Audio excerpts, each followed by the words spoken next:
Hello friends, welcome back. आज का जो हमारा टॉपिक है वो बेसिकली प्रोनाउन है पार्ट्स ऑफ स्पीच में। जैसा कि हमने लास्ट 2 वीडियोस में चेक किया, जब हमने पार्ट्स ऑफ स्पीच स्टार्ट किया था तो वहाँ पर हमने पहला वीडियो जो है वो नाउन और दूसरा जो वीडियो था वो हमारा अप्लाइड नाउन के बारे में था। नाउन के फर्स्ट पार्ट में हमने बेसिकली चेक किया नाउन, उसके टाइप्स और उसमें जो ऑब्जेक्टिव टाइप क्वेश्चंस में जो कॉमन एरर होती हैं उसके बारे में हमने डिटेल में स्टडी किया।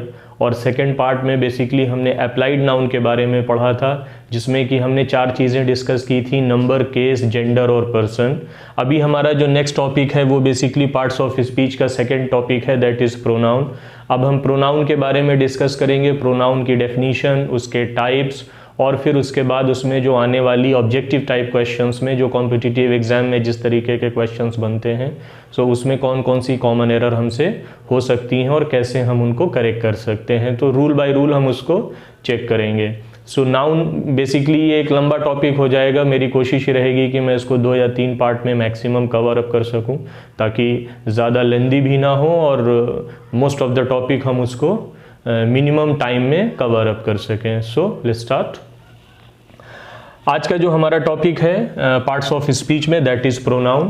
प्रोनाउन में हम बेसिकली पहले चेक करेंगे कि उसकी डेफिनीशन क्या होती है, फिर जो हम स्टडी करेंगे प्रोनाउन को कि प्रोनाउन में बेसिकली कितने टाइप्स होते हैं, उनके एग्जाम्पल, और उसके बाद फिर कॉमन एरर जो हमारे क्वेश्चंस में बनती हैं। So let's begin.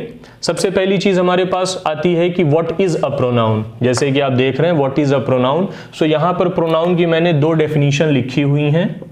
A word which replaces a noun in a sentence, ऐसा कोई भी वर्ड जो कि नाउन को रिप्लेस करता है किसी भी सेंटेंस में। नाउन आपको पता है, name of any person, place, thing, animal, idea, like that. So उन वर्ड्स को रिप्लेस जो करते हैं वर्ड्स किसी भी सेंटेंस में, उनको हम बोलते हैं प्रोनाउन। और दूसरी डेफिनीशन के अकॉर्डिंग ये है कि a word which checks the repetition of a noun. ये इंपॉर्टेंट है, which checks the repetition of a noun, कि एक्चुअल में होता क्या है कि कोई भी नाउन जब हम किसी कॉन्वर्सेशन में बार बार यूज करते हैं तो second time, third time, fourth time जब हम उस नाउन को यूज करते हैं तो हमें प्रोनाउन की जरूरत पड़ती है, ताकि हम वो सेम नाम जो है वो या सेम नाउन जो है वो बार बार रिपीट नहीं करें। इसको एग्जाम्पल से समझते हैं तो इजिली समझ में आ जाएगा। पहली चीज तो यही है कि a word which replaces a noun in a sentence और a word which checks the repetition of a noun. ठीक है, ये इनके एग्जाम्पल है I, you, we, it, they, this, that. इस तरीके के जो वर्ड्स होते हैं हमारी इंग्लिश ग्रामर में, ये बेसिकली प्रोनाउन को रिप्रेजेंट करते हैं। इसके अलावा भी बहुत सारे हैं, तो वो हम चेक करेंगे जब हम बेसिकली टाइप्स और उनके एग्जाम्पल पढ़ेंगे। ठीक है, सो एक आइडिया के लिए मैंने यहाँ पे लिख दिया है कि वर्ड्स जैसे कि I, you, we, it, they, this, that etcetera, ये सारे वर्ड्स जो हैं वो प्रोनाउन की कैटेगरी में आते हैं। अब हमारे पास जो मैंने यहाँ पर 2 डेफिनेशन लिखी हुई हैं कि a word which replaces a noun in a sentence, इसको समझते हैं। फॉर एग्जाम्पल, हमारे पास एक डॉग है जिसका नाम टाइगर है। ओके, एक डॉग है जिसका नाम टाइगर है, बट जब हम सेंटेंस लिखते हैं तो हम लिखते हैं इट इज माई डॉग। यहां पर जो ये वर्ड इट है ये बेसिकली रिप्रेजेंट कर रहा है डॉग को, जिसका कि एक प्रॉपर नाउन है टाइगर। ठीक है, सो ये एग्जाम्पल हमारा पहली डेफिनेशन को एक्सप्लेन करता है कि जब कभी किसी सेंटेंस में हम किसी प्रॉपर नाउन या किसी नाउन का जो रिप्लेसमेंट में जो वर्ड यूज करते हैं उसी को हम प्रोनाउन कहते हैं। हम यहां पर ये भी लिख सकते थे कि tiger is my dog, no problem, tiger is my dog. Okay, यहां पर ये टाइगर इस पर्टिकुलर डॉग का नेम है, ये एक प्रॉपर नाउन है, लेकिन हमने क्या किया, हमने यहां पर टाइगर की जगह लिखा इट इज माई डॉग। सो यहां पे जो वर्ड इट है ये हमारा प्रोनाउन है विच रिप्लेसेस द नाउन। ठीक है, इसी तरीके से दूसरा जो एग्जाम्पल या दूसरी डेफिनेशन थी हमारे पास, a word which checks the repetition of a noun, की नाउन को बार बार यूज ना करना पड़े या एक ही नाम को हमें अपने कॉन्वर्सेशन में या सेंटेंसेस में बार बार यूज ना करना पड़े, उसके लिए हम प्रोनाउन को यूज करते हैं। इसको ऐसे समझते हैं इस एग्जाम्पल से कि मोहन इज माई फ्रेंड। अब ये दूसरा सेंटेंस आया, Mohan lives near me. Okay, हमारे पास एक नाउन है मोहन, इज माई फ्रेंड। जब हम इसी कॉन्वर्सेशन को आगे बढ़ाते हैं तो हमारे पास अगेन आ जाता है मोहन। हम जब दूसरे सेंटेंस में दोबारा मोहन को यूज करते हैं तो आप देख रहे हैं कि सेम नाउन हम रिपीट कर रहे हैं। एक्चुअल में ये थोड़ा सा ऑकवर्ड हो जाता है जब हम बार बार सेम नाउन को प्रॉपरली उसी तरीके से किसी कॉन्वर्सेशन में यूज करते हैं। बार बार हमें यूज करने की जरूरत ना पड़े, उसके लिए हमारे पास जो ग्रामर आती है वो आती है प्रोनाउन की। सो हम क्या कर सकते हैं, हम बेसिकली इस मोहन को यहां से रिप्लेस करके हम यहां पर अपना एक प्रोनाउन यूज कर लेते हैं। For example, Mohan is my friend, he is a pronoun. So हम इसको इस तरीके से अब कर सकते हैं कि Mohan is my friend, he lives near me. ये जो ही आया यहां पर, जो कि मोहन के रिप्लेसमेंट में आया है, ये हमारे पास एक प्रोनाउन वर्ड है। ठीक है, सो होप कि आपको समझ में आ गया होगा बाय डेफिनेशन कि a word which replaces a noun in a sentence called pronoun, और a word which checks the repetition of a noun is called also pronoun. तो यहां पर हमारे पास ये एग्जाम्पल थे, दोनों एग्जाम्पल को मैंने एक्सप्लेन किया जो हमारे पास दो डेफिनेशंस थी। ओके, अब हमें पढ़ना क्या है, ये तो हो गया डेफिनेशन और उसके एग्जाम्पल्स के बारे में। जो हमें एक्चुअल में प्रोनाउन को डिटेल में जो स्टडी करना है उसको मैंने दो पार्ट में डिवाइड किया हुआ है कि पूरे प्रोनाउन को हम दो पार्ट में डिवाइड किए चेक करेंगे। पहला है उनके टाइप्स और दूसरा आता है कॉमन एरर। पहले हम टाइप्स के बारे में पढ़ेंगे कि टोटल जो है वो जैसे यहां पर लिखा हुआ है कि 10 टाइप्स के प्रोनाउन हमारे पास हैं। इन 10 के 10 को हम जो है वो बेसिकली 1 बाय 1 स्टडी करेंगे और इसी में हम उनके एग्जाम्पल्स भी चेक करेंगे। जैसे मैंने अभी बताया कि यहां पर जो एग्जाम्पल्स लिखे हुए हैं प्रोनाउन के, ऐसा यही बस नहीं है, इसके अलावा भी बहुत सारे ऐसे वर्ड्स आते हैं जो कि प्रोनाउन की कैटेगरी में आते हैं। वो हम यहां पर जब हम टाइप्स पढ़ेंगे सो हम 1 बाय 1 उनके नए नए वर्ड्स को चेक करेंगे, और जब ये टॉपिक हमारा खत्म हो जाएगा तो हम basically common error in questions देखेंगे जो कि हमारा कॉम्पिटिटिव एग्जाम के लेवल पे इजी करेगा हमारे क्वेश्चंस में एरर को डिटेक्ट करना। ठीक है, सो बेसिकली मेरी कोशिश ये है कि इस टाइप्स को पढ़ने के लिए हम पार्ट 1 देखें और कॉमन एरर के लिए हम पार्ट 2 बनाएं, ताकि मैक्सिमम पोर्शन या मैक्सिमम सिलेबस हम प्रोनाउन का यहां से कवर अप कर पाएं, और बहुत जल्दी जल्दी खत्म करने की भी कोशिश ना होनी चाहिए, बिकॉज इससे प्रॉब्लम ये होगी कि हो सकता है हमारा कुछ पार्ट छूट जाए जो कि इंपॉर्टेंट हो। इसलिए इजी वे में पढ़ेंगे ताकि थोड़ा सा लंबा हो, बट कम से कम हमें जो है वो प्रॉपर इसकी इंफॉर्मेशन मिल जाए और हमें बार बार इस चीज को चेक करने की जरूरत ना पड़े और हमारे जो कंफ्यूजन्स हैं वो क्लियर हो जाएं प्रोनाउन से रिलेटेड। सो इस पार्ट में हम चेक करेंगे अपने टाइप्स और उनके example. Okay, so let's start the types of pronoun. So अब हमने स्टार्ट किया है यहाँ पर टाइप्स ऑफ प्रोनाउन। जैसा कि मैंने अभी बताया, इस पार्ट में हम अपने सारे टाइप्स ऑफ प्रोनाउन जो है वो चेक करेंगे, कहाँ कहाँ पर और किस किस पोजीशन में जो है वो प्रोनाउंस यूज होते हैं, और बेसिकली उन वर्ड्स की detailed information. So types of pronoun में पहला जो हमारे पास आता है that is personal pronoun. Personal pronoun basically ऐसे वर्ड्स होते हैं जो कि किसी पर्सन या थिंग के लिए यूज होते हैं। किसी भी सेंटेंस में जब आप कोई ऐसा वर्ड यूज करते हो जो कि रिप्लेसमेंट में यूज होता है किसी पर्सन या थिंग के, तो उन प्रोनाउंस को हम बोलते हैं पर्सनल प्रोनाउन। इनके एग्जांपल्स में बेसिकली आता है आई, he, she, you, we, they और इट। ओके, ये जो वर्ड्स होते हैं, ये प्रोनाउंस जो होते हैं, इनको हम पर्सनल प्रोनाउन कहते हैं। पर्सनल प्रोनाउन का आइडिया सिंपली इतना इस तरीके से याद रखिएगा कि जब कभी किसी पर्सन या थिंग को हम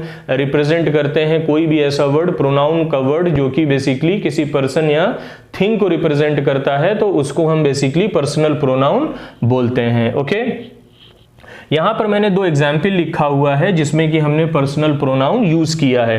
पहला एग्जाम्पल है ही is my father and it is an elephant. आप इन दोनों एग्जाम्पल्स में देखेंगे तो यहां पर जो पहला प्रोनाउन है हमारे पास ही, ये बेसिकली फादर या एक मेल को जो है वो रिप्रेजेंट करता है, जबकि दूसरा जो प्रोनाउन है हमारे पास इट, ये बेसिकली एक एनिमल को रिप्रेजेंट करता है। ओके, या जैसे कि आप इसको इस तरीके से भी कर सकते हैं कि इट इज एन एलिफेंट और it is an apple. Okay, it is an apple. So यहां से आपको पता है कि इस पे एक सेपरेट वीडियो रखेंगे हम कि हम इट को कहां कहां पर यूज कर सकते हैं। तो वहां पर आपको पता होना चाहिए कि इट का यूज हम बेसिकली एनिमल्स के साथ भी करते हैं। खैर, अगर इस हिसाब से हम देखेंगे पर्सन और थिंग के बारे में, तो इट इज एन एप्पल। इस तरीके से आप इस चीज को समझ सकते हैं। अब हमारे पास जो पर्सनल प्रोनाउन आता है, ये फर्दर 3 सब कैटेगरीज में डिवाइड किए जाते हैं। पर्सनल प्रोनाउन को हम फर्दर 3 सब कैटेगरीज में डिवाइड करते हैं। डिवाइड करने का जो ऑब्जेक्टिव है हमारे पास कि हम उसको कैसे डिवाइड करेंगे, वो बेसिकली सेंटेंस की पोजीशन पे डिपेंड करता है। अगर आपका पर्सनल प्रोनाउन सब्जेक्ट की पोजीशन में आता है तो उसको हम सब्जेक्टिव पर्सनल प्रोनाउन बोलेंगे। अगर वो ऑब्जेक्ट की कंडीशन में, ऑब्जेक्ट की पोजीशन में आता है तो उसको हम ऑब्जेक्टिव पर्सनल प्रोनाउन बोलेंगे। और अगर वो पर्सनल प्रोनाउन पोजीशन शो करता है, मतलब पोजीशन का मतलब होता है कि वो मालिकाना हक जिसको बोलते हैं कि ओके, फॉर एग्जांपल ऐसे वर्ड्स जो कि आपको ये दिखाएं कि ये आपकी चीज है, तो उसको हम बोलेंगे पॉजेसिव पर्सनल प्रोनाउन। जैसे कि इस एग्जाम्पल में लिखा हुआ है माई। माई से ही इज माई फादर, मतलब ये जो आदमी है ये हम मेरे फादर हैं। लाइक मेरे फादर का मतलब ये आपका हक शो कर रहा है वहां पर। सो ऐसे वर्ड को हम पॉजेसिव पर्सनल प्रोनाउन बोलते हैं। ठीक है, सो 3 तरीके के पर्सनल प्रोनाउन होते हैं, सब्जेक्टिव, ऑब्जेक्टिव और पॉजेसिव पर्सनल प्रोनाउन। इसको मैंने जैसे अभी बताया, पहले भी मैंने ये चीज बताई है कि जो सेंटेंस का कंस्ट्रक्शन होता है, सबसे पहले सब्जेक्ट होता है, फिर आता है हेल्पिंग वर्ब, फिर आता है मेन वर्ब और फिर आता है ऑब्जेक्ट। ये एक कंस्ट्रक्शन होता है सिंपल सेंटेंस का इंग्लिश में।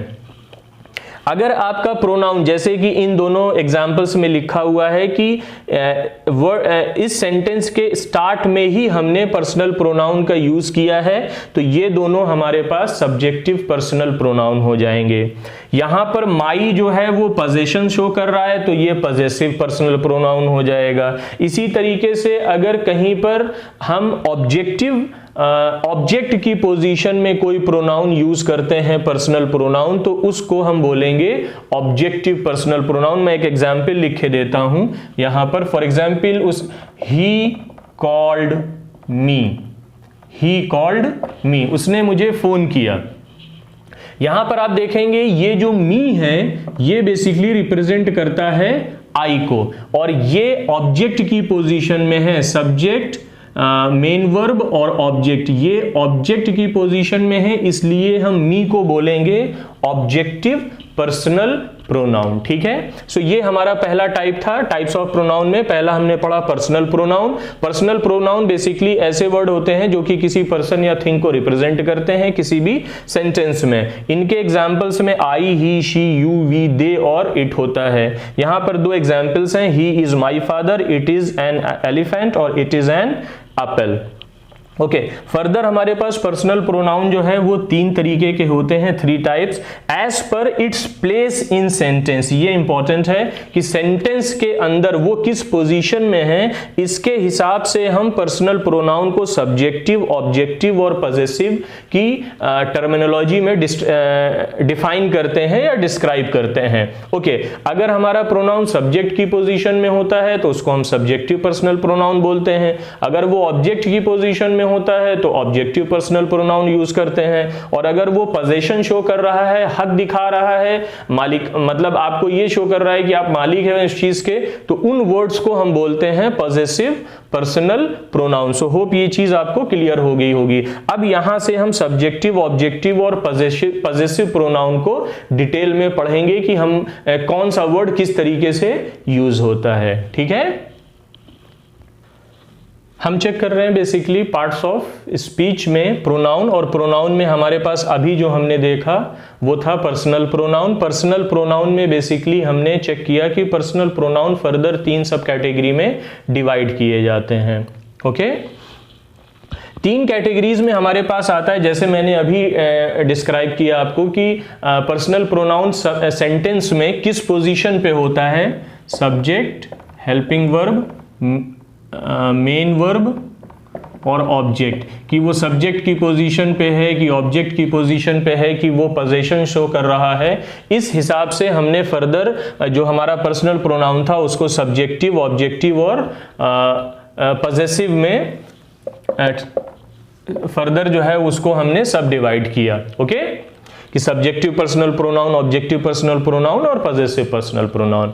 हमने अभी देखा कि जो हमारा अगर पर्सनल प्रोनाउन आई है वो बेसिकली सब्जेक्ट को फर्स्ट पर्सन प्रोनाउन है हमारे पास आई और वी, जैसे मैंने नाउन में भी डिस्क्राइब किया था कि अप्लाइड नाउन में पर्सन कितने तरीके के होते हैं, तो फर्स्ट पर्सन, सेकंड पर्सन और ये थर्ड पर्सन। ओके, ये हमारे पास फर्स्ट पर्सन है, ये हमारे पास सेकंड पर्सन है और ये हमारे पास थर्ड पर्सन है, जिसमें से ये सिंगुलर है, ये प्लूरल है, इसका सिंगुलर प्लूरल सेम होता है।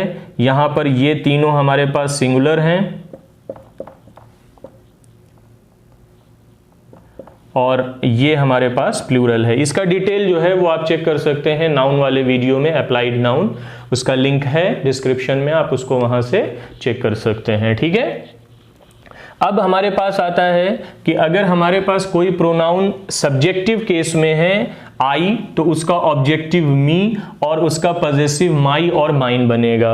अगर हमारे पास सब्जेक्ट की पोजीशन में हम वी को यूज कर रहे हैं तो वो वी होगा, और अगर इसी वी को हम ऑब्जेक्ट की पोजीशन पे यूज कर रहे हैं तो वो अस होगा, और पोजीशन के लिए अवर और अवर्स होगा। इसी तरीके से यू का यू और योर और योर्स, ही का हिम, हिज और हिज, शी, हर और हर्स, इट का इट, इट्स, दे का देम, देयर और देयर्स। ओके, इनके एग्जाम्पल्स हम चेक कर लेते हैं तो होपफुली आपको इजीली ये सारी चीजें समझ में आ जाएंगी। ठीक है, इनके एग्जाम्पल चेक करने से पहले एक चीज हम यहाँ पे ये देखते हैं कि जब हम पोजीशन की बात करते हैं, यहाँ पे मैंने दो सीरीज लिखी हुई हैं, my, our, your, his, her, its, their, जबकि mine, ours, yours, his, hers, its और देयर्स। इसमें और उसमें फर्क क्या है?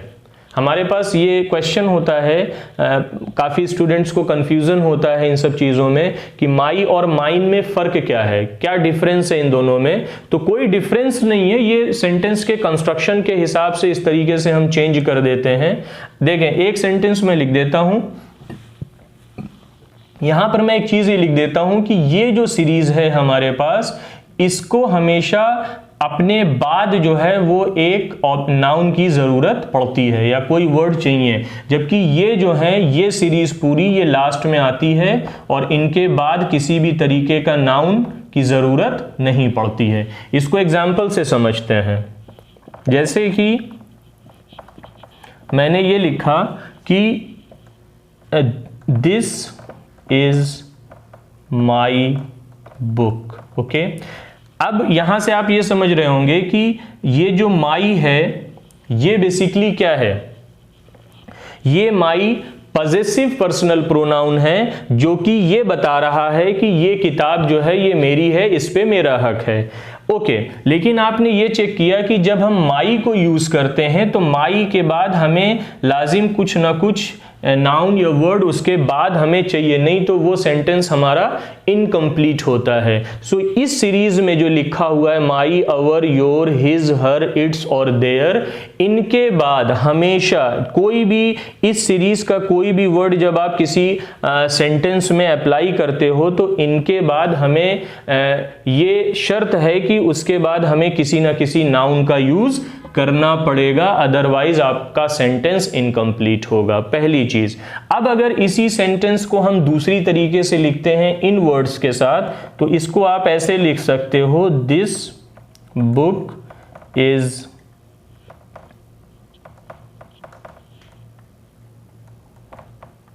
माइन। ओके, यहां से आप देखिए दोनों सेंटेंस का मतलब सेम है। दिस बुक इज माइन, ये मेरी किताब है, इस किताब पर मेरा हक है। दिस इज माई बुक, ये किताब मेरी है या इस किताब पर मेरा हक है। सिर्फ फर्क किस चीज का हुआ? कंस्ट्रक्शन का। यहां पर देखें तो हमने माई यूज किया था और यहां पर हमने माइन यूज किया है। जैसा कि मैंने अभी यहां पर बताया कि जब कभी हम इस सीरीज के वर्ड्स को यूज करते हैं, mine, ours, yours, his, hers, its और देयर्स, तो ये हमेशा लास्ट में आता है और इसके बाद हम किसी भी तरीके के नाउन या अदर वर्ड का यूज नहीं करते हैं। जैसे कि दिस बुक इज माइन, हमने माइन का यूज किया और उसके बाद फुल स्टॉप है, इसके आगे हम अब कुछ नहीं लगा सकते। सो ये डिफरेंस होता है इस सीरीज में और इस सीरीज में। इसके अलावा कोई डिफरेंस नहीं होता है। इस सीरीज के जो वर्ड्स होते हैं वो अपने बाद उनकी रिक्वायरमेंट होती है कि उनके बाद जो है वो कोई ना कोई नाउन या अदर वर्ड यूज होता है, जबकि इस सीरीज के बाद हम ये हमेशा लास्ट में आते हैं और इनके बाद हम कोई दूसरा वर्ड यूज नहीं कर सकते। इसके अलावा इनमें कोई डिफरेंस नहीं है। ये बेसिकली आपके कंस्ट्रक्शन पे डिपेंड करता है कि आप उस सेंटेंस को इन वर्ड्स के यूज करके बनाना चाहते हो कि इन वर्ड्स को यूज करके उसका कंस्ट्रक्शन करना चाहते हो। तो ये बेसिकली हमारे पास टाइप्स ऑफ प्रोनाउन में पहला जो हमने पढ़ा पर्सनल प्रोनाउन, उसमें ये हमारे पास तीन सब कैटेगरी थी, सब्जेक्टिव, ऑब्जेक्टिव और possessive. Subjective I, we, you, he, she, it और दे, और इन्हीं प्रोनाउंस को जब हम ऑब्जेक्ट की पोजीशन में यूज करते हैं तो मी, अस, यू, हिम, हर, इट और देम। जबकि अगर हम पॉजेसिव प्रोनाउन उसी को बनाना चाहते हैं तो माई, अवर, योर, हिज, हर, इट्स और देयर। जबकि इनका दूसरा जो कंस्ट्रक्शन हम कर सकते हैं वो है mine, ours, yours, his, hers और इट्स और देयर्स। ओके, सो ये चीज आपको यहां से समझ में आ गई होगी। मैं एक सेंटेंस यहां पे एग्जाम्पल के तौर पे लिख देता हूं ताकि ये कॉन्सेप्ट आपको समझ में आ जाए। फॉर एग्जाम्पल, ओके, जैसे कि मैंने यहां पर लिखा कि I am your friend. Okay, I am your friend. यहां पर ये प्रोनाउन आई जो है वो सब्जेक्ट की पोजीशन पे है, तो ये हो गया हमारा सब्जेक्टिव पर्सनल प्रोनाउन। क्लियर हो गया?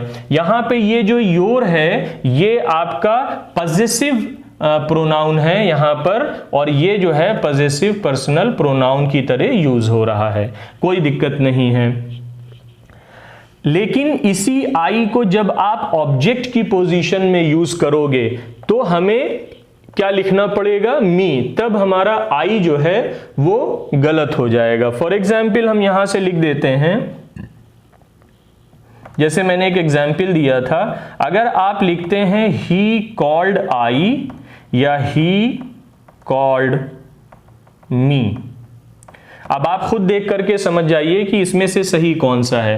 पहला कंस्ट्रक्शन हमारा गलत हो जाएगा और दूसरा वाला सही हो जाएगा। उसका रीजन क्या हुआ? रीजन सिंपली ये है कि आई जो है वो एक सब्जेक्टिव पर्सनल प्रोनाउन है। आप देखें, आई जो है वो एक सब्जेक्टिव पर्सनल प्रोनाउन है और इसकी पोजीशन हमेशा सेंटेंस के स्टार्ट में होनी चाहिए, ना कि लास्ट में। अगर आप सब्जेक्टिव पर्सनल प्रोनाउन को सेंटेंस के लास्ट में यानी ऑब्जेक्ट की पोजीशन पे यूज करते हैं तो ये कंस्ट्रक्शन आपका गलत हो जाएगा। इसको हम सही कैसे करेंगे? He called me. अब देखें, आपको आई का यूज करना है तो आपको वर्ड चेंज करना पड़ेगा। आई का ऑब्जेक्टिव पर्सनल प्रोनाउन मी होता है, इसलिए हम यहां पर इसको मी से बनाएंगे और तब जाकर के ये सेंटेंस सही होगा। इसी तरीके से हमारे बाकी के भी जो वर्ड्स हैं उनका सब्जेक्टिव, ऑब्जेक्टिव और पॉजेसिव डिफरेंट सेंटेंस में डिफरेंट रिक्वायरमेंट के हिसाब से हमें उसको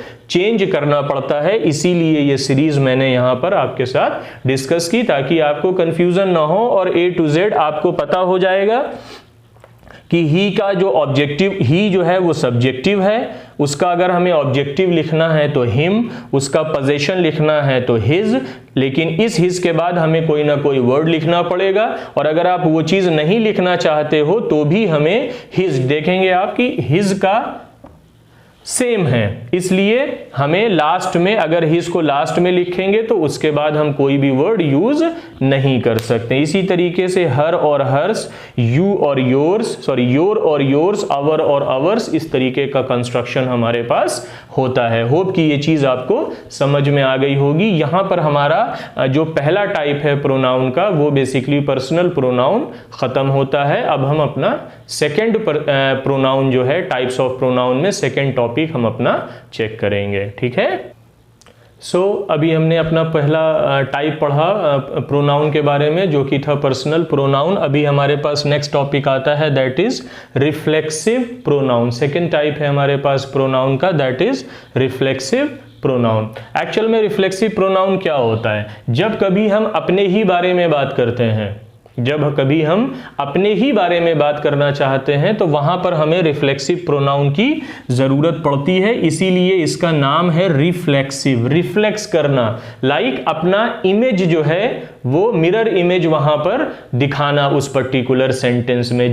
इसको इजी लैंग्वेज में इस तरीके से समझ लीजिए, जब कभी कोई सेंटेंस हम अपने बारे में ही, कोई काम है या कोई इंफॉर्मेशन है, जब हम अपने बारे में ही खुद ही बता रहे हैं, तो वहां पर हम रिफ्लेक्सिव प्रोनाउन का यूज करते हैं। अ word which reflects a pronoun, okay. For example, इनके एग्जाम्पल्स में आता है my self, himself, her self और योर सेल्फ। उसके अलावा your self, it self, them self और आवर सेल्फ। यहां पर एक चीज आप देखेंगे कि हमने ये पूरे जितने भी रिफ्लेक्सिव प्रोनाउन होते हैं, ये दो तरीके से कैटेगराइज हैं। पहला तो आता है हमारे पास सेल्फ के सफिक्स के साथ, और दूसरा आता है सेल्फ्स के सफिक्स के साथ। जैसे सेल्फ, सेल्फ, सेल्फ, सेल्फ और ये सेल्फ। ये जो हमारे पास 5 कैटेगरीज हैं, ये सेल्फ के साथ हैं, और ये एक सिंगुलर प्रोनाउन हमारे पास वहां पर, या सिंगुलर नाउन को जो है वो शो करता है। लेकिन जो दूसरी कैटेगरी आती है, वो आती है सेल्फ्स के साथ, 1, 2 और 3। ये बेसिकली हमको प्लूरल नाउन की प्लूरल प्रोनाउन जो होता है, या प्लूरल नाउन जो होता है, उसको वहां पर ये चीज रिप्रेजेंट करता है। आप यहां पर एक क्वेश्चन कर सकते हैं कि योर सेल्फ तो ठीक है, ये एक सिंगुलर हो गया, ये मतलब वैसे तो इसका कंस्ट्रक्शन प्लूरल होता है। अगर आप, मैंने जैसे नाउन में बताया था कि यू का सिंगुलर और प्लूरल दोनों ही हमारे पास यू ही होता है, और इसमें बेसिकली जो हमारे पास, और ये जो है सेकेंड पर्सन प्रोनाउन होता है। यहां पे सेल्फ भी है और सेल्फ्स भी है। फर्क क्या है कि यहां पर जो योर सेल्फ है, ये सिंपली यू को रिप्रेजेंट करता है, लेकिन योर सेल्फ जो है वो यू ऑल को रिप्रेजेंट करता है। तुम सब लोग, ये तो सिर्फ तुमको दिखाता है, एक आदमी को रिप्रेजेंट कर रहा है वहां पर। बट यू ऑल, ये जो योर सेल्फ है, ये बेसिकली यूज होता है यू ऑल के साथ, तुम सब लोग।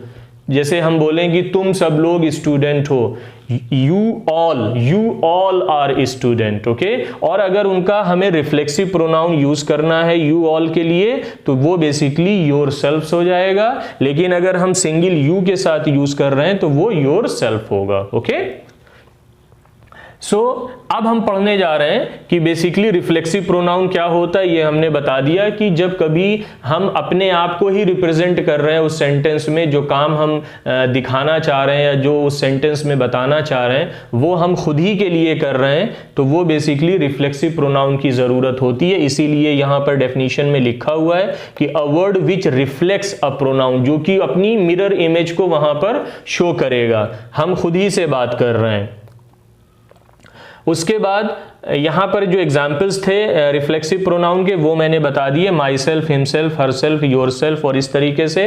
और इनमें डिफरेंस क्या होता है कि जहां पर सेल्फ लगता है वो एक आदमी के लिए यूज होता है या एक नाउन के लिए, जबकि सेल्फ जो है वो मोर देन वन के लिए यूज होता है। यहां पे कंफ्यूजन होता है स्टूडेंट्स में योर सेल्फ और योर सेल्फ से, तो वो मैंने बता दिया कि योर सेल्फ जब हम यूज करेंगे तो वो सिंपल यू के लिए होगा, जबकि योर सेल्फ जब हम यूज करेंगे तो यू ऑल के लिए हो जाएगा, और ये 1+ नाउन हो जाएगा हमारे पास, एक से ज्यादा। ओके अब हम रिफ्लेक्सिव प्रोनाउन के एग्जांपल्स चेक करते हैं। पहली चीज है I saw my self in the mirror. मैं खुद को ही बता रहा हूं कि I saw my self in the mirror, या मैंने खुद को ही देखा। ओके तो यहां पर माई सेल्फ हमने यूज किया।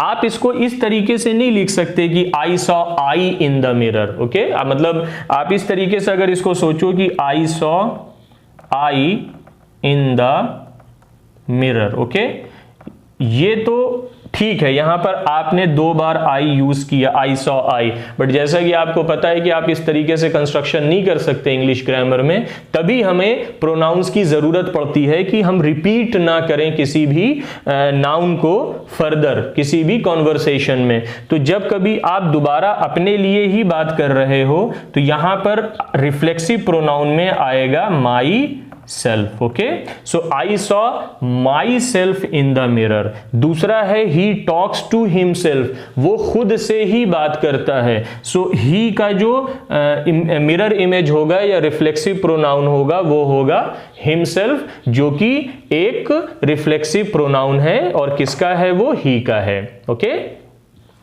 यहां पर जैसे आपको पता है, अभी मैंने थोड़ी देर पहले बताया है कि सब्जेक्टिव, ऑब्जेक्टिव और पॉजेसिव प्रोनाउन में ही आप वहां से चेक कर सकते हैं। माई जो है वो आई के साथ आता है, हिम जो है वो ही के साथ, हर जो है वो शी के साथ, योर जो है वो यू के साथ, उसके बाद इट के साथ, देम जो होता है वो दे के साथ आता है, और अवर जो है वो वी के साथ आता है। सो होप ये चीज आपको क्लियर हो गई होगी। ये हमारा दूसरा टाइप था प्रोनाउन का, रिफ्लेक्सिव प्रोनाउन। और रिफ्लेक्सिव प्रोनाउन वो बेसिकली खुद को ही रिफ्लेक्स करता है कोई भी नाउन किसी सेंटेंस में, तो उस जगह पे हमें रिफ्लेक्सिव प्रोनाउन की जरूरत होती है। और यहां पर ये इसका कॉन्सेप्ट था पूरा जो कि मैंने आपको बताया।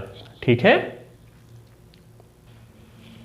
Here comes our type 3। हमने अभी तक 2 तरीके के प्रोनाउन के टाइप्स में पढ़ा है। पहला था हमारा पर्सनल प्रोनाउन, दूसरा हमने रिफ्लेक्सिव प्रोनाउन पढ़ा।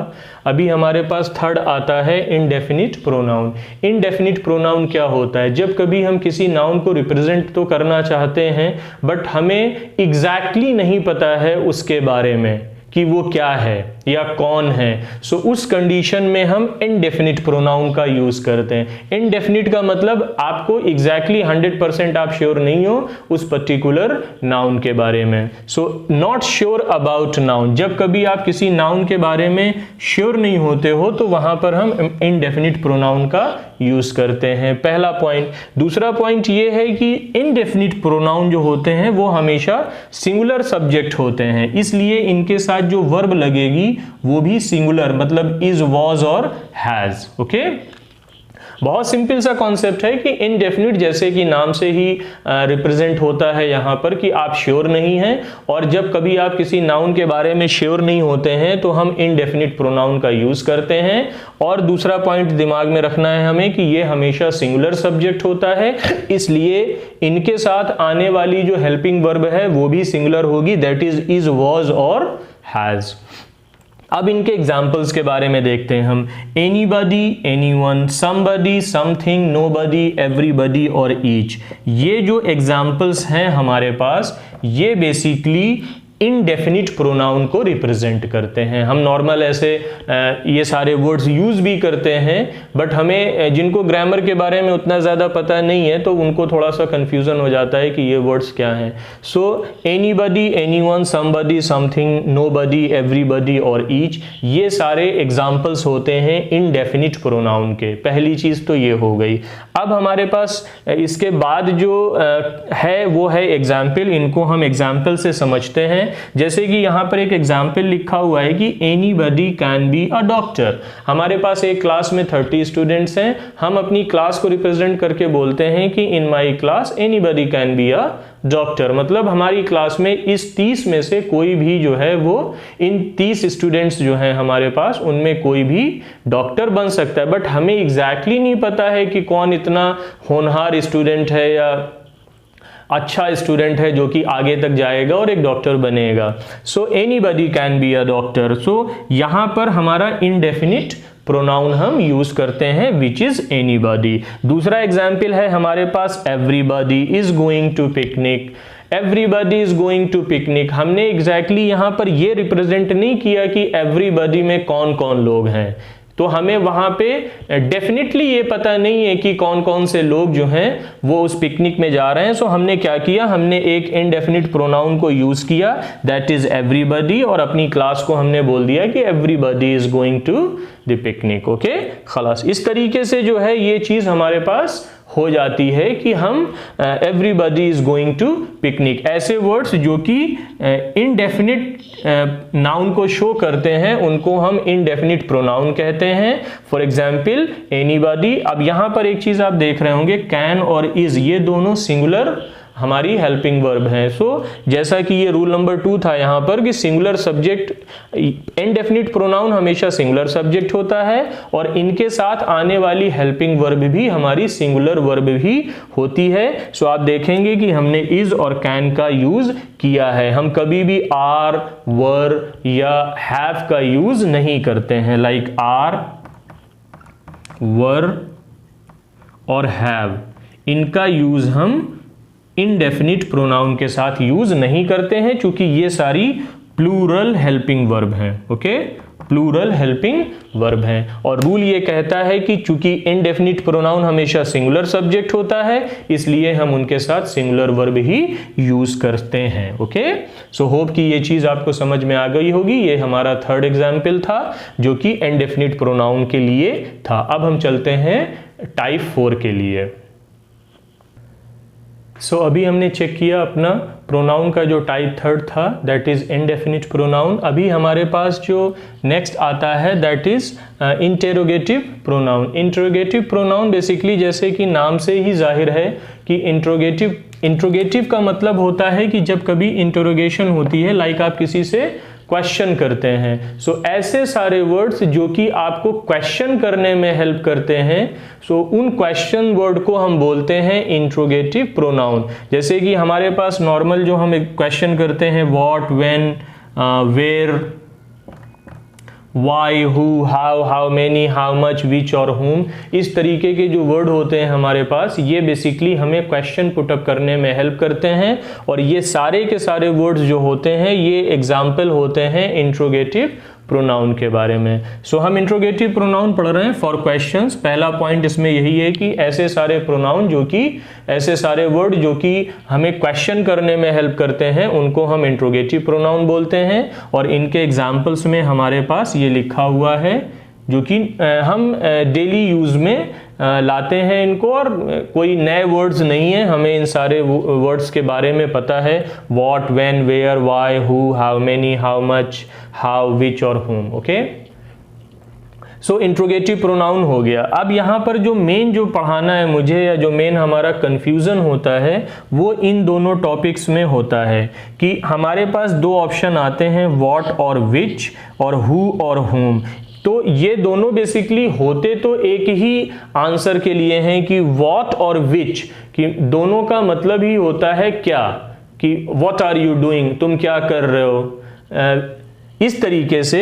सो व्हाट और विच में फर्क क्या होता है? व्हाट जो है वो बेसिकली जर्नल क्वेश्चन में यूज होता है और इसके आंसर में आपके पास बहुत सारे ऑप्शंस होते हैं, जबकि विच जो होता है वो स्पेसिफिक क्वेश्चंस के लिए यूज किया जाता है और इसमें लिमिटेड ऑप्शन होते हैं। फॉर एग्जाम्पल, हम आपसे अगर ये पूछे कि what is your favourite colour, हम व्हाट से पुटअप कर रहे हैं कि what is your favourite colour, तो आपके पास सारे कलर्स के नेम हैं, आप अपनी पसंद से चूज कर सकते हो कि what is your favourite colour. For example आपने बोला my favourite colour is yellow, but जब हम क्वेश्चन विच से पुटअप करते हैं कि विच इज योर फेवरेट कलर, तो यहां पर ऑप्शंस जो हैं वो लिमिटेड हो जाते हैं। आपके पास 2-3 ऑप्शन हैं, आपको ये देखना है कि ओके हमारे पास ये 3 ऑप्शंस हैं, इन 3 में हमें ये बताना है कि हमारा कौन सा फेवरेट कलर है। सो होप ये चीज आपको समझ में आ गई होगी कि जब व्हाट से क्वेश्चन कोई आता है तो वहां पर ऑप्शंस बहुत सारे होते हैं और वो एक जनरल क्वेश्चन होता है। बट अगर सेम क्वेश्चन को कोई विच से पुटअप करता है कि सेम जैसे मैंने अभी बताया which is your favourite colour, so वहां पे ऑप्शंस हमारे पास लिमिटेड हो जाते हैं। विच का मतलब होता है स्पेसिफिक और ऑप्शंस हमारे हमारे पास लिमिटेड हैं। इसी तरीके से हु और हुम का डिफरेंस ये होता है कि जब कभी कोई आपसे हु से रिलेटेड क्वेश्चन पूछता है, हु आर यू, तो वहां पे जो आंसर होता है उसको चाहिए क्या, सब्जेक्टिव प्रोनाउन।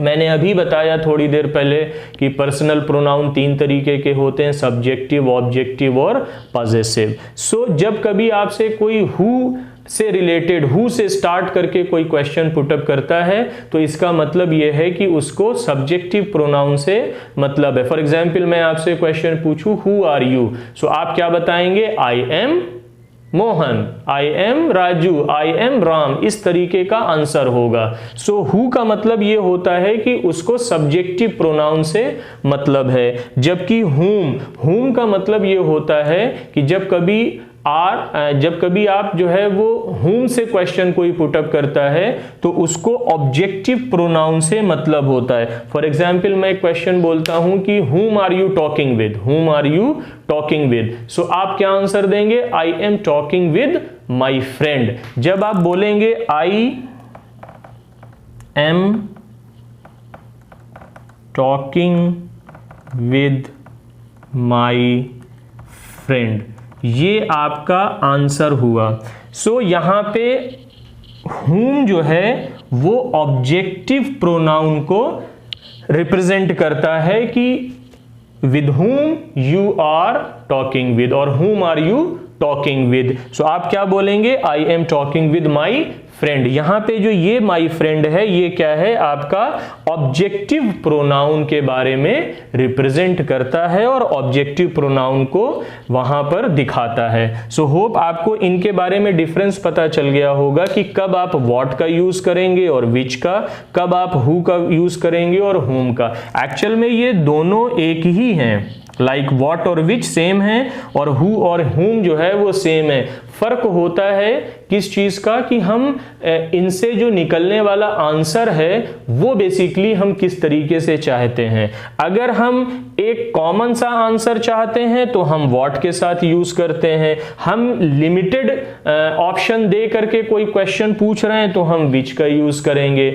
अगर हम सब्जेक्टिव प्रोनाउन का डिजायर रखते हैं कि ओके हमें सब्जेक्टिव प्रोनाउन चाहिए तो हम हु से क्वेश्चन पुटअप करेंगे, और अगर हमें ऑब्जेक्टिव प्रोनाउन चाहिए तो हम हुम से क्वेश्चन पुटअप करेंगे। सो ये हमारा था इंट्रोगेटिव प्रोनाउन। बाकी आपको पता है इसमें कुछ खास नहीं है, ये सारे के सारे क्वेश्चन वर्ड हैं। आप कोई भी क्वेश्चन जब आप किसी से पूछते हैं तो हम इस तरीके के क्वेश्चन वर्ड का यूज करते हैं, जैसे when are you coming back. When are you coming back मतलब आप किस वक्त घर से वापस आएंगे। Where are you going now, where are you going now, आप कहाँ जा रहे हैं। वाई आर यू लेट, आप लेट क्यों हैं। हु आर यू, जैसे मैंने अभी बताया हु और हुम में फर्क। हाउ आर यू, हम दिन में 50 बार ये चीज बोलते हैं हाउ आर यू। सो वहां पे जो वर्ड हाउ होता है वो एक प्रोनाउन का टाइप है जिसको हम इंट्रोगेटिव प्रोनाउन बोलते हैं। होप ये चीज आपको समझ में आ गई होगी। ये हमारा था type 4 interrogative pronoun. Here comes our type 5 that is demonstrative pronoun। हमने अभी तक 4 तरीके के प्रोनाउन के टाइप्स पढ़े हैं। ये हमारा पांचवा टाइप है जिसका नाम है डिमॉन्स्ट्रेटिव प्रोनाउन। और डिमॉन्स्ट्रेटिव प्रोनाउन बहुत इजी है, ये सारे वर्ड्स हमें पता है, this that these those. So basically ये 1 के लिए होता है, ये 1+ के लिए होता है। डिमॉन्स्ट्रेटिव प्रोनाउन का मतलब क्या होता है, जब कभी हम अपने सेंटेंस में किसी स्पेसिफिक चीज़ के बारे में बताना चाहते हैं, ऐसे नाउन के बारे में जो कि हमारे लिए वो पर्टिकुलर नाउन स्पेशल है या स्पेसिफिक है या लिमिटेड है, सो उस केस में हम डिमॉन्स्ट्रेटिव प्रोनाउन का यूज़ करते हैं when we need to talk about specific noun. For example हमारे पास ये मार्कर है, तो हम इसके बारे में बात करना चाहते हैं। तो फॉर एग्जाम्पल हमने अगर एक सेंटेंस बोला कि दिस इज माई मार्कर, सो यहाँ पे वर्ड जो दिस यूज हुआ है ये बेसिकली डिमॉन्स्ट्रेटिव प्रोनाउन की तरह यूज कर रहे हैं, क्योंकि we are talking about this marker only. हमारे पास बहुत सारे मार्कर हैं बट हम सिंपली इस मार्कर की बात कर रहे हैं। सो ऐसे केस में जबकि हम किसी एक स्पेसिफिक नाउन के बारे में बात करना चाहते हैं तो वहां पर हम बेसिकली डिमॉन्स्ट्रेटिव प्रोनाउन को यूज करते हैं। डिमॉन्स्ट्रेटिव प्रोनाउन है दिस, दैट, दीज, दोज। आपको पता है दिस और दैट एक नाउन के लिए यूज किया जाता है नंबर में, और दीज और दोज एक से ज्यादा नाउन को जब हम रिप्रेजेंट करते हैं तो वहां पर दीज और दोज का यूज करते हैं।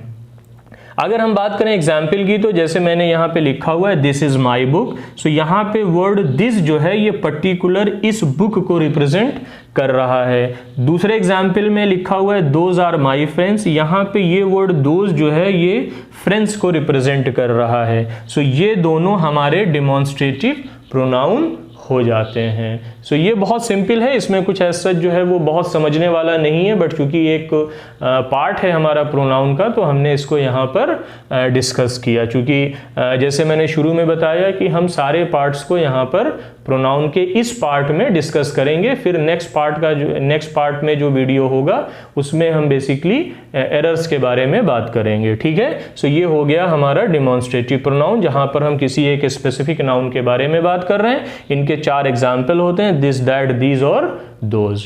ओके, अब हमारे पास जो नेक्स्ट टाइप ऑफ प्रोनाउन आता है that is reciprocal pronoun. Reciprocal pronoun का मतलब ये होता है कि जब कभी हम इन रिटर्न की बात करते हैं दो लोगों के बीच में, तो ऐसे प्रोनाउन जो होते हैं वो रेसिप्रोकल रिलेशन प्रोनाउन कहलाते हैं।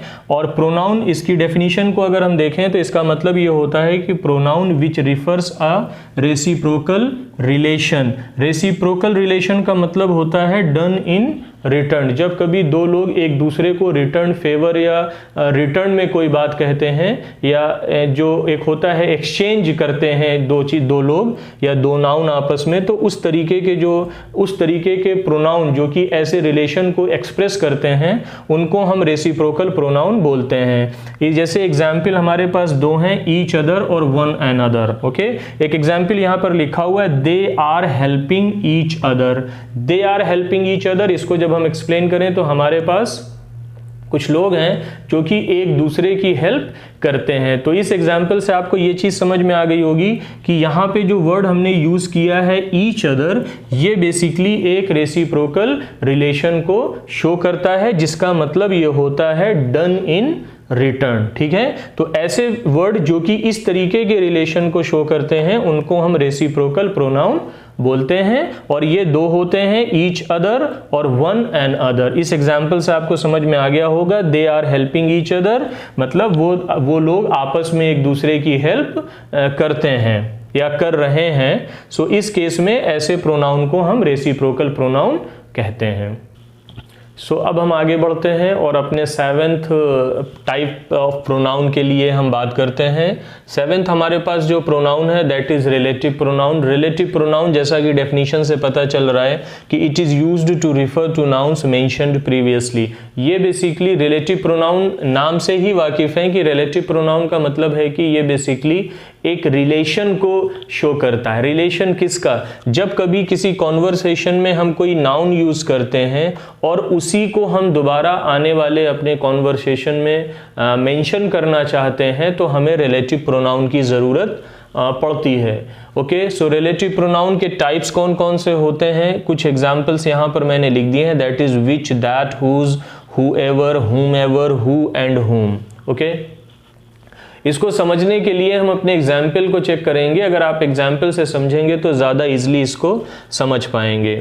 ओके, फॉर एग्जाम्पल एक यहाँ पर मैंने 3 एग्जाम्पल लिखे हुए हैं, 1 बाय 1 हम इनको डिस्कस करते हैं। पहला एग्जाम्पल लिखा हुआ है we don't know the person who donated this money. यहाँ पर आप देखेंगे तो आपके पास बेसिकली 2 सेंटेंसेस हैं, we don't know the person who donated this money. यहाँ पर जो हमने रिलेटिव प्रोनाउन यूज किया है वो है हु। ये हु जो है ये बेसिकली आपको पता है, मैंने अभी पिछले टाइप्स में हमने पढ़ा कि हु जो है इंट्रोगेटिव प्रोनाउन में बेसिकली हु एक पर्सन को डिनोट करता है, राइट। यहां पर आप देखेंगे कि we don't know the person, so ये हु बेसिकली इस पर्टिकुलर पर्सन को रिप्रेजेंट करता है who donated this money. So जब कभी आप देखें इस कॉन्वर्सेशन में हमने एक नाउन यूज किया, we don't know the person, we don't know the person who donated this money. So इस पर्सन का इस हु के साथ रिलेशन शो करता है ये particular type of pronoun which is a relative pronoun, donated this money. So इस person का इस सेंटेंस के साथ क्या रिलेशन है, इस पर्सन ने ये मनी डोनेट की और इसका रिलेशन इसके साथ शो करने के लिए हमारे पास जो रिलेटिव प्रोनाउन है वो है हु। इसी तरीके से नेक्स्ट एग्जाम्पल हमारा आता है there are some books which you can read. यहां पर आप देखेंगे कि सम बुक्स हमारा नाउन है, इसका यू कैन रीड। अब इस सेंटेंस का रिलेशन इससे दिखाने के लिए हमने एक रिलेटिव प्रोनाउन यहां पर यूज किया है विच, जो कि आपको पता है इंट्रोगेटिव में हमने देखा था कि विच बेसिकली कुछ स्पेसिफिक नाउन को डिस्क्राइब करने के लिए यूज किया जाता है। इसी तरीके से हमारे पास थर्ड एग्जाम्पल है this is the man whose car was stolen yesterday। यहाँ पर एक आदमी है जिसकी कार कल चोरी हो गई थी, was stolen yesterday। सो इस जो हमारा यहाँ पर जो सेंटेंस हमने लिखा हुआ है इसका रिलेशन इस मैन से दिखाने के लिए हमने whose का यहाँ पर यूज किया है। whose बेसिकली प्रॉपर्टी शो करता है, मालिकाना हक जिसको बोलते हैं, कि ये कार जो चोरी हुई है उसका मालिक कौन था, उसका मालिक ये आदमी था। तो यहाँ पर हुज जो है इस मैन की प्रॉपर्टी को शो करता है। इस तरीके से रिलेटिव प्रोनाउन को हम डिस्क्राइब करते हैं डिफरेंट सेंटेंसेस में, और इनका काम बेसिकली क्या होता है, ये basically used to refer to nouns mentioned previously. जो नाउन हमारे कॉन्वर्सेशन में पहले यूज किए गए हैं उनको ही दोबारा जो हमारे आने वाले सेंटेंसेस हैं उनमें उनका रिलेशन शो करने के लिए हमें रिलेटिव प्रोनाउन की जरूरत पड़ती है, which, that, whose, whoever, whomever, who and whom. Okay, so this is all about relative pronoun. Example से आप समझ गए होंगे कि हम इनको कैसे यूज करते हैं। अगर हमारे पास पहले सेंटेंस में किसी पर्सन की बात हो रही है हम हु का यूज करेंगे, किसी थिंग की बात हो रही है विच का यूज करेंगे, अगर हमें प्रॉपर्टी दिखानी है तो हुज का यूज करेंगे। इसी तरीके से डिफरेंट प्लेसेस पे रिक्वायरमेंट के हिसाब से हम इन दिए हुए रिलेटिव प्रोनाउंस में से कोई भी यूज कर सकते हैं। ओके, सो अब हमारे पास जो नेक्स्ट टॉपिक आता है, नेक्स्ट टाइप ऑफ प्रोनाउन हम जो पढ़ने जा रहे हैं ये बेसिकली है एम्फेटिक प्रोनाउन का। एम्फेटिक प्रोनाउन बेसिकली ऐसे वर्ड्स होते हैं जो कि किसी सेंटेंस में हमें एम्फेसाइज करके बताते हैं कि उस पर्टिकुलर सेंटेंस में कौन काम कर रहा है। लाइक फॉर एग्जाम्पल, इसीलिए इनको बोला जाता है use to emphasize who does the action, कि किसी भी सेंटेंस के अंदर वो वर्ड्स जो कि हमें एग्जैक्टली फोर्सफुली ये बताने की कोशिश कर रहे हैं कि उस पर्टिकुलर सेंटेंस में कौन एक्शन में है या कौन काम कर रहा है। सो ऐसे वर्ड्स को, ऐसे प्रोनाउंस को हम एम्फेटिक प्रोनाउन बोलते हैं। इनके जो एग्जाम्पल्स होते हैं my self, your self, himself, herself, itself, our self और योर सेल्फ। ये वर्ड्स अभी कुछ देर पहले हमने पढ़े हुए हैं रिफ्लेक्सिव प्रोनाउन में। सो सेम वर्ड्स हैं बट इनमें जो डिफरेंस होता है वो अभी हम डिस्कस करेंगे। पहले हम इस टॉपिक को ख़त्म करते हैं, फिर इन दोनों में हम रिफ्लेक्सिव प्रोनाउन और एम्फेटिक प्रोनाउन में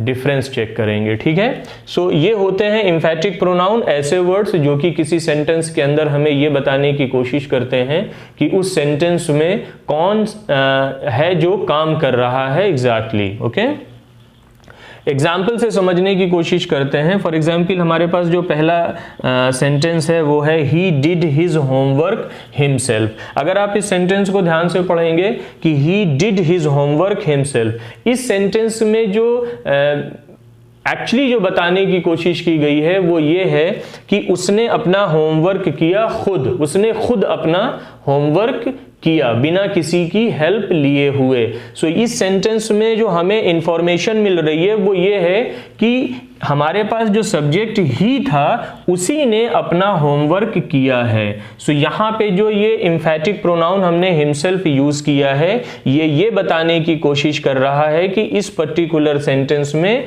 किसने काम किया। नेक्स्ट एग्जाम्पल है आई will build the house my self, मैं खुद घर बनाऊंगा। Okay, I will build the house my self. इस सेंटेंस में भी जो बिल्ड है, बनाने का जो काम है, वो माई सेल्फ रिप्रेजेंट कर रहा है और ये माई सेल्फ बेसिकली आई से रिलेटेड है। सो यहां पर भी हमें ये पता चला कि अगर हम क्वेश्चन पूछें कि आई will build the house, who will build house, किसने बनाया, तो वो निकलेगा माई सेल्फ और वो रिप्रेजेंट करता है आई को। सो ऐसे वर्ड जो कि बेसिकली इस पर्टिकुलर सेंटेंस में ये बताने की कोशिश कर रहे हैं कि कौन घर बनाएगा, सो उसका जो आंसर होता है माई सेल्फ, वही हमारा एम्फैटिक प्रोनाउन है। थर्ड एग्जाम्पल में हम देखेंगे she herself told us the news. हमें न्यूज किसने बताई, हमें न्यूज ये शी है उन्होंने बताई और शी को रिप्रेजेंट कौन कर रहा है,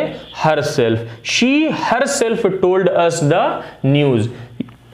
सो यहां पे ये जो हर सेल्फ हो जाएगा ये एम्फैटिक प्रोनाउन हो जाएगा। बेसिकली इसको समझने में एक बार क्विक रिवीजन कर लेते हैं ताकि आपको ये पूरा कॉन्सेप्ट समझ में आए। एम्फैटिक प्रोनाउन ऐसे प्रोनाउन होते हैं जो कि किसी सेंटेंस के अंदर हमें ये इंफॉर्मेशन देते हैं कि उस सेंटेंस में कौन काम कर रहा है, एग्जैक्टली उसमें कौन सा नाउन है जो कि हमें काम के होने की इंफॉर्मेशन दे रहा है कि कौन उसमें काम करता है।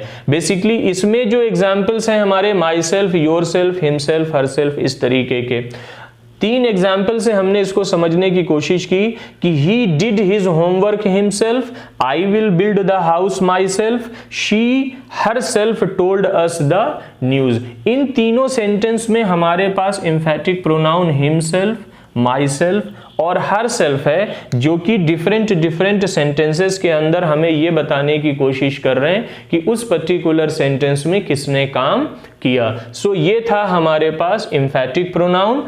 जैसा कि मैंने अभी बताया कि ये सारे जो एग्जाम्पल्स हैं हमारे पास एम्फैटिक प्रोनाउन के, ये रिफ्लेक्सिव प्रोनाउन में भी सेम वर्ड्स यूज होते हैं। अगर सेम वर्ड्स यूज होते हैं या इनका काम सेम ही था तो फिर हमें 2 बार पढ़ने की जरूरत क्यों पड़ी।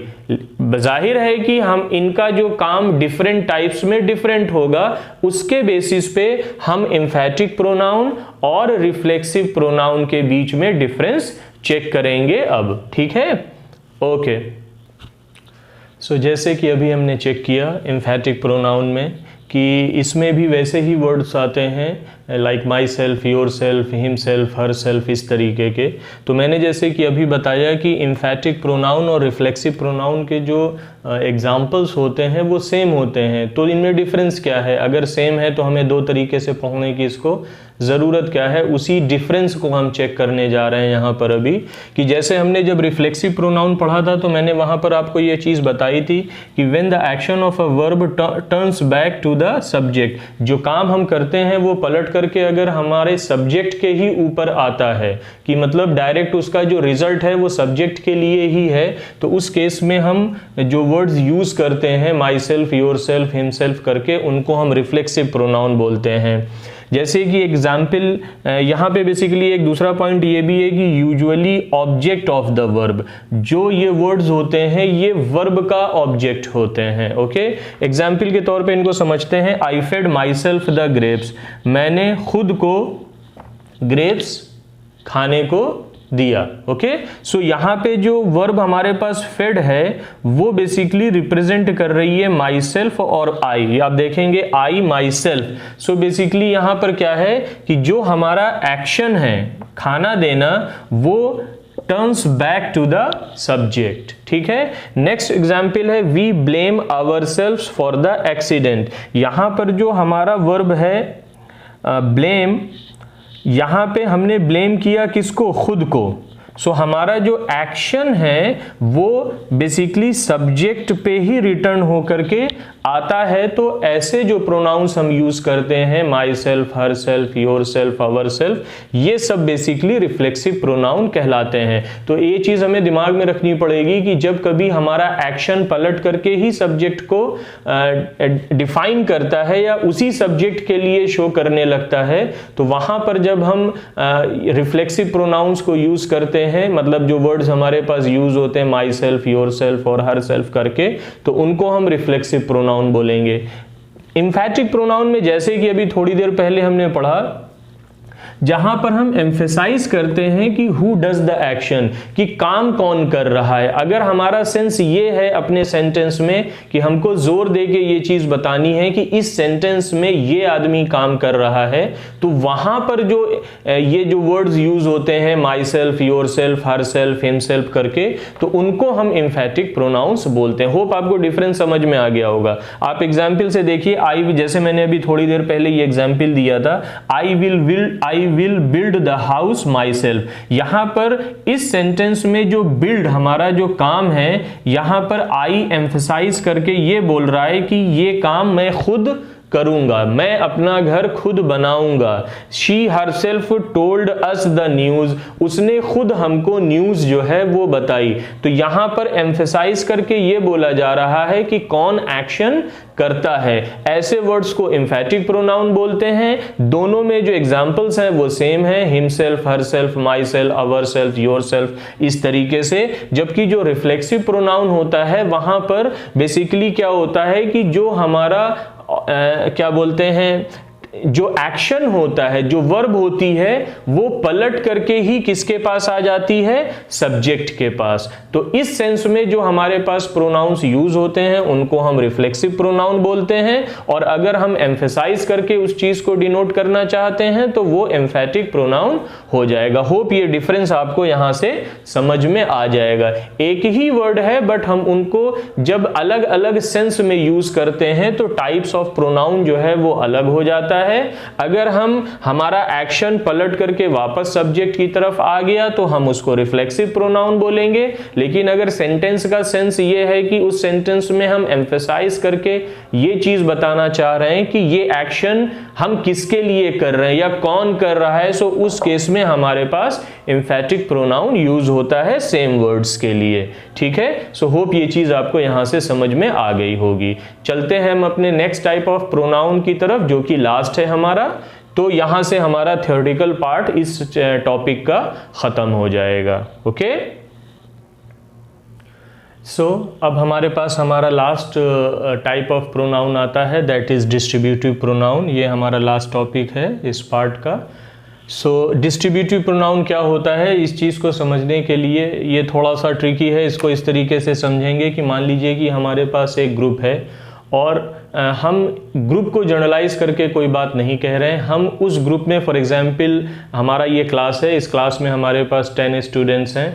हम ओवरऑल क्लास को जनरलाइज करके कोई बात नहीं बोल रहे हैं, हमें इंडिविजुअल एक एक स्टूडेंट को लेकर के हमें अपनी बात कहनी है।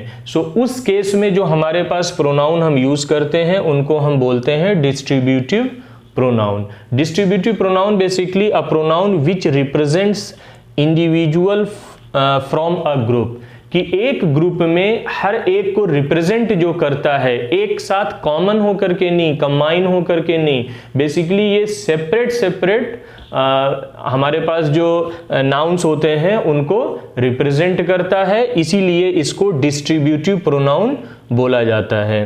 ठीक है, तो हमारे पास जो डिस्ट्रीब्यूटिव प्रोनाउन होते हैं वो बेसिकली यहाँ पे 3 हैं, ईच, ईदर और नीदर। ईच का यूज हम तब करते हैं जब हमें हर एक इंडिविजुअल के बारे में एक ग्रुप में बताना होता है, कि फॉर एग्जांपल हमारे पास, जैसे मैंने अभी बताया, 10 स्टूडेंट्स हैं और हमें सेपरेट करके अलग अलग सारे स्टूडेंट्स के बारे में बताना है, ग्रुप में नहीं, इंडिविजुअली। तो हम वहां पर ईच का यूज करेंगे एवरीवन फ्रॉम अ ग्रुप, कि एक ग्रुप में सबके बारे में हमें अलग अलग करके किसी चीज को डिस्क्राइब करना है, तो उसके लिए हम ईच का यूज करेंगे।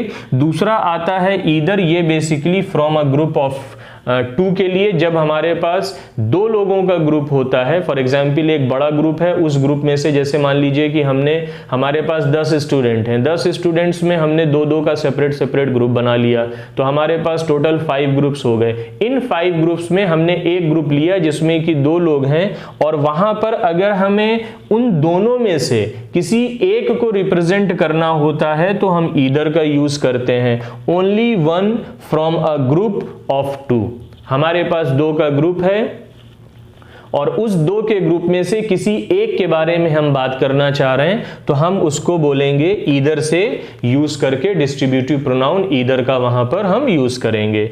नीदर लास्ट आता है, no one from a group of 2। अगर हमें इस तरीके से अपनी बात कहनी है कि हमारे पास एक ग्रुप है जिसमें 2 लोग हैं और उन दोनों के लिए हमें वो बात नहीं कहनी है, तो वहां पर हम बेसिकली नीदर का यूज करेंगे, like no one from a group of 2। ठीक है, सो इसको हम दोबारा देख लेते हैं। डिस्ट्रीब्यूटिव प्रोनाउन हम पढ़ रहे हैं। डिस्ट्रीब्यूटिव प्रोनाउन का मतलब होता है जब कभी किसी एक ग्रुप में हम इंडिविजुअली सबको रिप्रेजेंट करते हैं तो उसको हम बोलते हैं डिस्ट्रीब्यूटिव प्रोनाउन। डिस्ट्रीब्यूटिव प्रोनाउन हमारे पास 3 हैं, ईच, ईदर और नीदर। ईच का यूज हम तब करते हैं जब हमें ग्रुप में सबके लिए बोलना होता है अलग अलग, और ईदर का हम यूज तब करते हैं जब हमारे पास एक ग्रुप है 2 लोगों का और उन 2 लोगों में से किसी एक के बारे में हमें बताना है, दूसरे के बारे में नहीं, तो हम ईदर का यूज करेंगे। लास्ट आता है हमारे पास नीदर। हमारे पास एक ग्रुप है जिसमें 2 लोग हैं और हमें दोनों के बारे में वो चीज नहीं बतानी है, तो हम वहां पर नीदर का यूज करेंगे। ठीक है, इसमें नेक्स्ट पॉइंट आता है हमारे सेंटेंस का कंस्ट्रक्शन, कि हम जब डिस्ट्रीब्यूटिव प्रोनाउन यूज करते हैं तो हमारा सेंटेंस कैसे हम लिखते हैं। एक चीज ये समझ लीजिए कि ईदर, ईच और नीदर, ये जो भी डिस्ट्रीब्यूटिव प्रोनाउन यूज होता है ऑफ, और उसके बाद जो भी नाउन हम यूज कर रहे हैं वो हमेशा प्लूरल फॉर्म में होगा या प्लूरल फॉर्म को रिप्रेजेंट करेगा। ठीक है, इसको इस तरीके से समझें, ईच, ईदर और नीदर ऑफ, नाउन हमारा जो होगा वो प्लूरल फॉर्म होगा, लेकिन ये जो है ये सेपरेटली सिर्फ अलग अलग इंडिविजुअल की बात कर रहा है, तो ये जो रिप्रेजेंट करेगा ये एक नाउन को रिप्रेजेंट करेगा, एक नाउन को रिप्रेजेंट करेगा, और ऑफ के बाद जो हमारा नाउन आएगा वो हमारा प्लूरल होगा। क्योंकि ये एक को रिप्रेजेंट करेगा इसलिए हमारे पास जो वर्ब होगी वो भी सिंगुलर होगी। सिंगुलर वर्ब का मतलब हुआ जैसे जैसे मैंने पहले भी बताया, इज, वॉज और हैज, इस तरीके के फॉर्म ऑफ वर्ब जो हैं वो यूज होंगे जिनको हम सिंगुलर वर्ब कहते हैं। तो हमने क्या देखा, हम जब अपने सेंटेंस का कंस्ट्रक्शन करेंगे डिस्ट्रीब्यूटिव प्रोनाउन के लिए तो वहां पर ईच, ईदर और नीदर के बाद ऑफ, और ऑफ के बाद जो नाउन आता है वो प्लूरल फॉर्म में होना चाहिए, और उसके बाद जो वर्ब हम यूज करेंगे वो सिंगुलर फॉर्म में यूज होनी चाहिए, तभी ये हमारा कंस्ट्रक्शन सही होगा। ठीक है, सो ये बेसिकली था इसका सेंटेंस का कंस्ट्रक्शन। हमारा ये लास्ट टॉपिक था डिस्ट्रीब्यूटिव प्रोनाउन के बारे में, जिसमें हमने अभी ये पढ़ा कि डिस्ट्रीब्यूटिव प्रोनाउन क्या होता है, उसके कौन कौन से फॉर्म होते हैं, कब कब वो यूज होते हैं, और उसके बाद डिस्ट्रीब्यूटिव प्रोनाउन यूज करते टाइम हमारे सेंटेंस का कंस्ट्रक्शन कैसे होता है या उस सेंटेंस को हम कैसे लिखते हैं। अब हमें देखना है डिस्ट्रीब्यूटिव प्रोनाउन के एग्जाम्पल्स, तो उनको हम अब चेक करेंगे।